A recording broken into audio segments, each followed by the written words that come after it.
Kheralu railway ફાટક પાસે બસ અને બાઇક વચ્ચે ગમખ્વાર અકસ્માત સર્જાયો। બાઇક ચાલકનું અકસ્માતમાં ઘટના સ્થળે જ મોત નીપજ્યું। સતલાસનાથી ખેરાલુ આવતી બસ સાથે બાઇક ધડાકાભેર અથડાયું। બાઇક ચાલક વગવાડીના એક શિક્ષક હોવાનું જાણવા મળ્યું।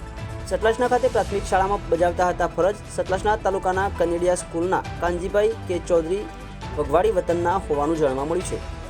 108 મારફતે સિવિલ હોસ્પિટલમાં ખસેડવામાં આવ્યા હોવાની પણ માહિતી પ્રાપ્ત થઈ રહી છે। Online TV news Suresh Thakor સાથે ફારૂક મેમણ, ખેરાલુ।